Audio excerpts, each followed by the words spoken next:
Hello good people and welcome back to the channel.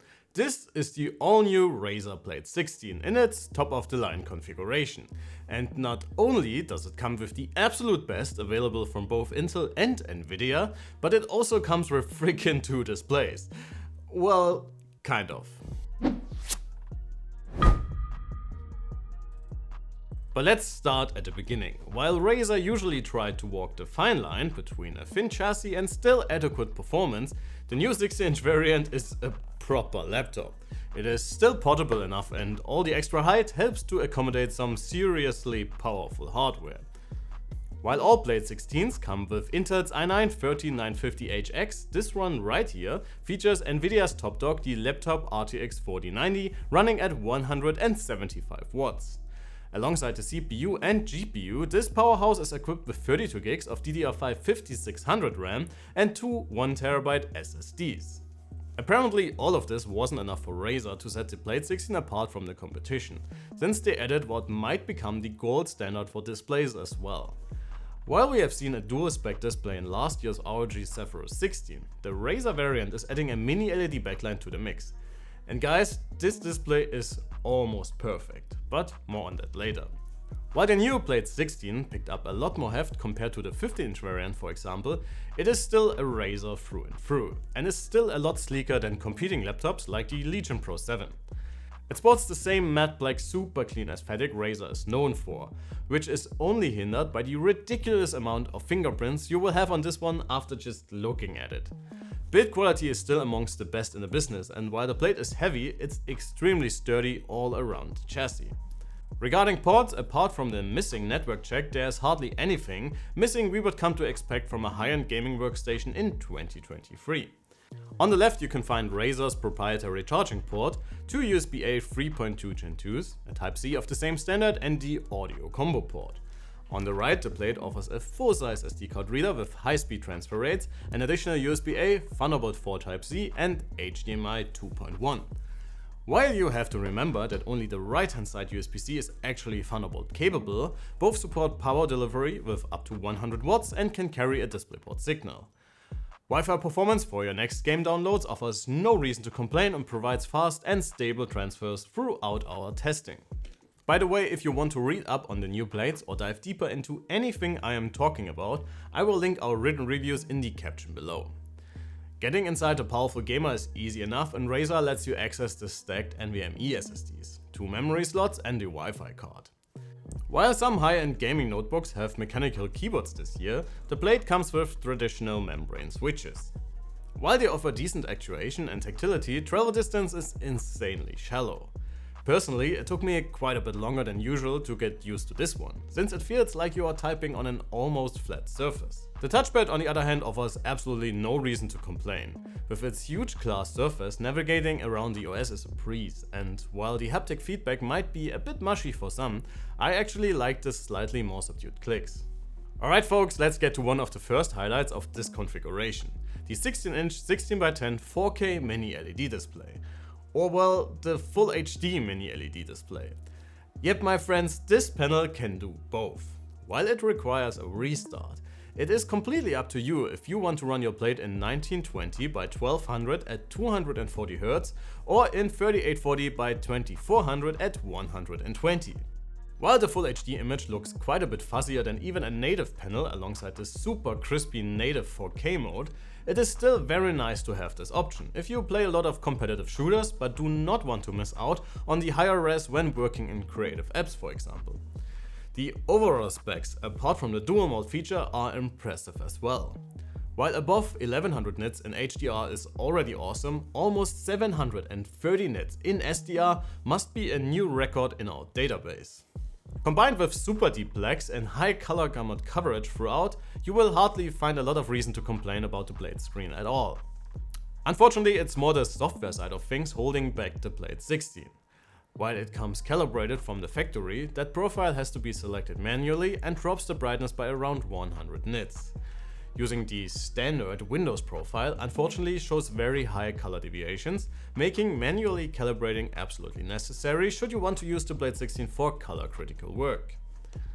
That said, I talked about the problems with mini LEDs and creative applications in my last video for the MSI Stealth 17 Studio. And similar to that one, Razer does not offer to use the display's backlight as a single zone. So should you be interested in using the latest blade for anything photo or color grading related, you might want to invest into an external screen as well for professional environments. In addition, you also get no option to limit the screen's colors to sRGB, for example, which is also a big letdown in this price category, and especially since the blade is actually offering a very interesting package for creatives. Razer advertises a 3 milliseconds response time for the display, but we are currently experiencing some problems measuring response times with this new breed of mini LED panels.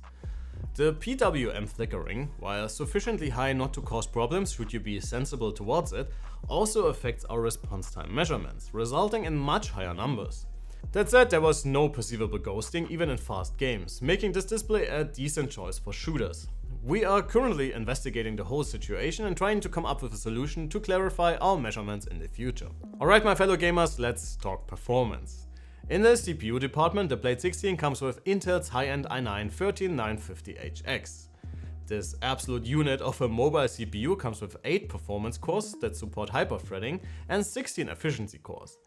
In the 16-inch Razer, the chip can chuck back up to 110 watts of power under sustained CPU loads and offers quite a bit of a performance uplift compared to last year's CPUs. Still, other high-end gaming notebooks not only offer higher numbers overall, but also much more stable performance. In our combined performance rating, the Blade might beat everything from last year and Intel's own in-house H CPUs, but all other HX laptops we had in the studio so far provide much faster CPUs, sometimes even by quite the margin.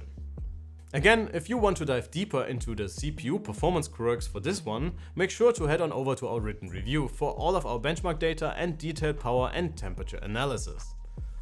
System performance is decent, but again trails behind similarly equipped high-end gamers we have tested so far.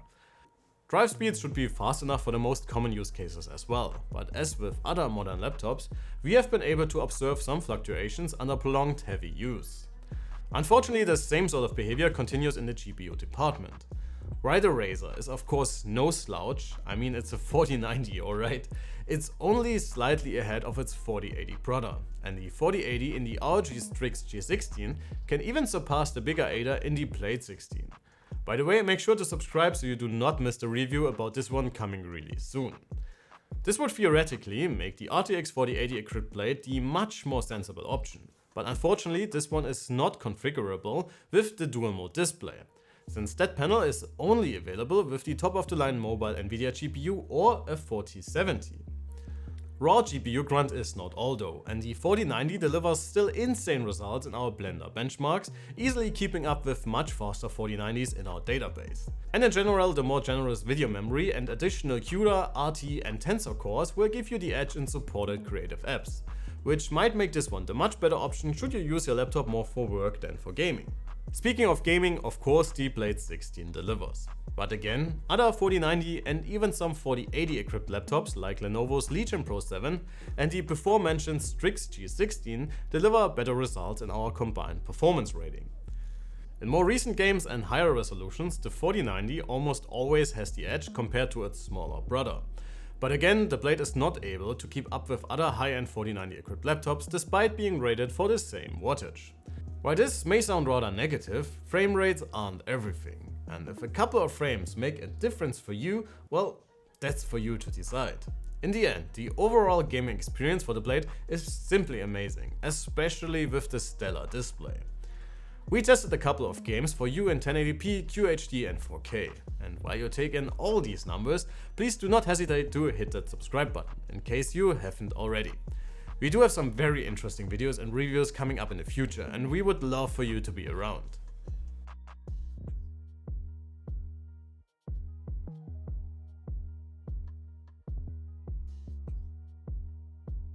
As a big surprise to absolutely no one, the Blade 16 can get quite audible when pushed in its highest performance profiles.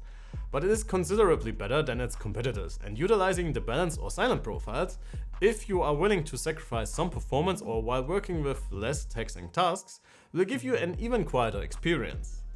We took some noise samples for you under various loads so you can get an idea yourself.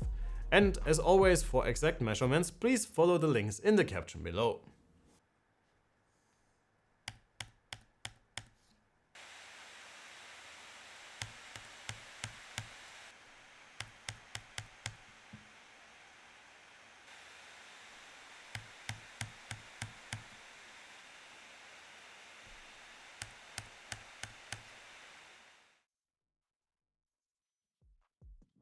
Battery life is actually very decent considering the powerful core components, and can lead the pack of high-end 4090 equipped notebooks.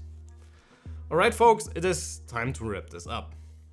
The story of the Blade is once again a story of compromise, and as with so many other notebooks, you cannot only quantify its qualities by numbers alone.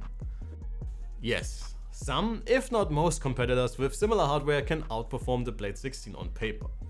But a laptop's qualities are not only determined by benchmark results or even frame rates alone. The overall user experience is also very important, especially when paying that much for a notebook. And in this category, the Razer truly shines with top-notch build quality, decent port selection, okayish battery life and an amazing display. And all of this is still backed up by very decent, if not class-leading performance numbers. If this will make the Blade 16 worth its steep asking price, well, that is for you to decide and what you expect and value when it comes to your mobile gaming or work experience. Sound off in the comments below what you think personally. I would love to hear your thoughts. This would be it for today. As always, thanks a ton for watching. Please make sure to like the video and subscribe to the channel.